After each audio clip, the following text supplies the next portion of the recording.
I love Apothecary Diaries.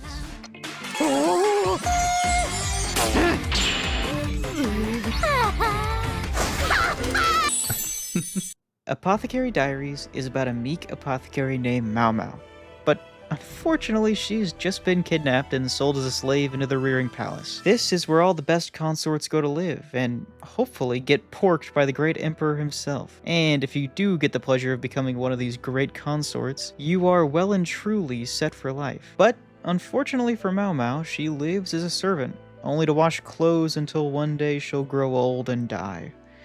Well, not that serious. She'll get let go eventually once she's paid off her enslavement. But before that, she attracts the attention of one pretty boy named Jinshi. But with the help of Jinshi, she eventually becomes the food taster for one of the four great consorts.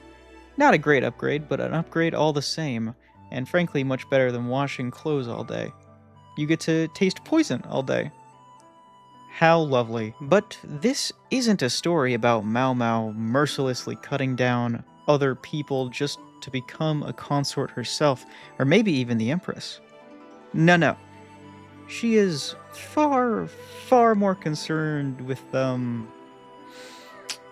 you say, deer poop, and, this random cricket, and maybe this moldy piece of gum stuck to the inside of the outhouse.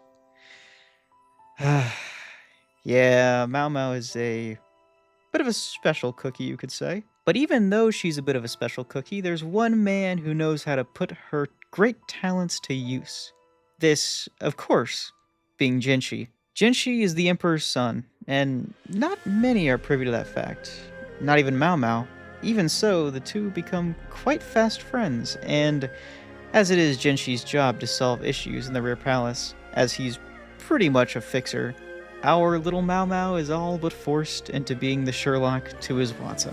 And eventually the two grow closer and closer and closer than ever before.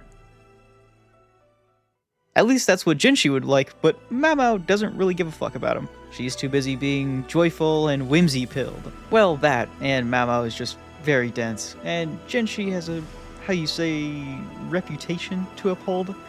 So it's a bit of push and pull relationship. But speaking of relationships, this show actually has a very good sense of fleshing out characters and making them actually unique in their own ways, while also being surprisingly realistic. The show truly does feel like something that could actually happen, and that could have happened in the past, I guess, more fittingly. And that makes all the social situations all the more intriguing.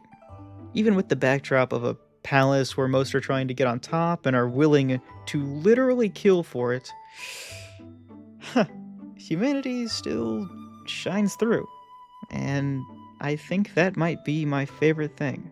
Well, that, and watching somebody suffer a little bit, only for Maomao to swoop in like a superhero and save everybody. And you know what? That puts such a large smile on my face. Of course, this is not always realistic, but sometimes I just want to smile. And at the end of the day, I know if nobody got me, Maomao got me. Can I get an amen?